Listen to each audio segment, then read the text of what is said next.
Hi అండి. అందరికీ నమస్తే. ఈరోజు ఈ వీడియోలో చాలా సింపుల్‌గా తయారు చేసుకునే దొండకాయ కారం ఏ విధంగా చేయాలో చూద్దాము. ముందుగా స్టవ్ మీద ప్యాన్ పెట్టుకోవాలి. ప్యాన్ వేడిగా అయిన తర్వాత అందులో 1 టేబుల్ స్పూన్ పచ్చిశనగపప్పు, 1 టేబుల్ స్పూన్ మినపగుళ్ళు, పావు టీ స్పూన్ మిరియాలు, 4 ఎండు కొబ్బరి ముక్కలు, 10 ఎండుమిర్చి వేసుకొని 2 నిమిషాల పాటు వేయించుకోవాలి. అవి వేగుతున్నప్పుడే అందులో 2 టేబుల్ స్పూన్ల నువ్వులు, పావు టీ స్పూన్ జీలకర్ర, 1 స్పూన్ ధనియాలు వేసుకొని అర నిమిషం పాటు వేయించుకోవాలి. వీటన్నింటిని స్టవ్‌ని లో ఫ్లేమ్‌లో పెట్టుకొని కలుపుతూ వేయించుకోవాలి. ఇవన్నీ వేగినాయి కదా! ఇప్పుడు వీటిని ఒక ప్లేట్‌లోకి తీసుకోవాలి. ఇప్పుడు అదే ప్యాన్‌లో 2 టేబుల్ స్పూన్ల ఆయిల్ వేసుకోవాలి. ఆయిల్ వేడిగా అయిన తర్వాత అందులో పావు టీ స్పూన్ ఆవాలు, పావు టీ స్పూన్ జీలకర్ర, 2 ఎండుమిర్చి, కొంచెం కరివేపాకు వేసుకొని వేయించుకోవాలి. అవి వేగుతున్నప్పుడే నేనిక్కడ పావు కిలో దొండకాయలను తీసుకొని నీట్‌గా కడిగి ఈ విధంగా సన్న ముక్కలుగా కట్ చేసుకున్నాను. ఆ ముక్కలన్నింటిని ఇప్పుడు ఈ పోపులో వేసుకుంటున్నాను.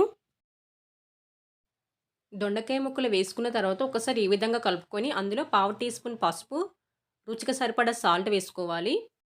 ఇప్పుడు స్టవ్‌ని లో టు మీడియం ఫ్లేమ్ పెట్టుకొని గిన్నె పైన మూత పెట్టుకొని దొండకాయ ముక్కలన్నింటినీ మధ్య మధ్యలో కలుపుకుంటూ 10 నిమిషాల పాటు కుక్ చేసుకోవాలి. ఇప్పుడు మిక్సీ జార్ తీసుకొని అందులో మనం ముందుగా వేయించుకున్న పప్పు దినుసులు, ఎండుమిర్చి ఉన్నాయి కదా! వాటిని వేసుకోవాలి. అందులోనే 4 వెల్లుల్లి రెక్కలు వేసుకొని మెత్తగా గ్రైండ్ చేసుకోవాలి. ఇప్పుడు దొండకాయ ముక్కలను చూద్దాము. అవి కూడా సాఫ్ట్‌గా కుక్ అయ్యాయి కదా! ఇప్పుడు అందులో మనం గ్రైండ్ చేసుకున్న కారం వేసుకోవాలి. మనం వేసుకున్న కారం, దొండకాయ ముక్కలు 2 కలిసేటట్టుగా బాగా కలుపుకోవాలి.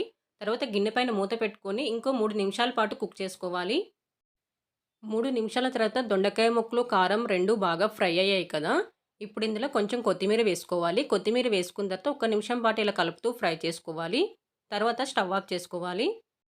అంతేనండి. చాలా సింపుల్‌గా తయారు చేసుకునే ఈ దొండకాయ కారం అన్నంలో పెట్టుకొని తింటే టేస్ట్ మాత్రం చాలా బాగుంటుంది.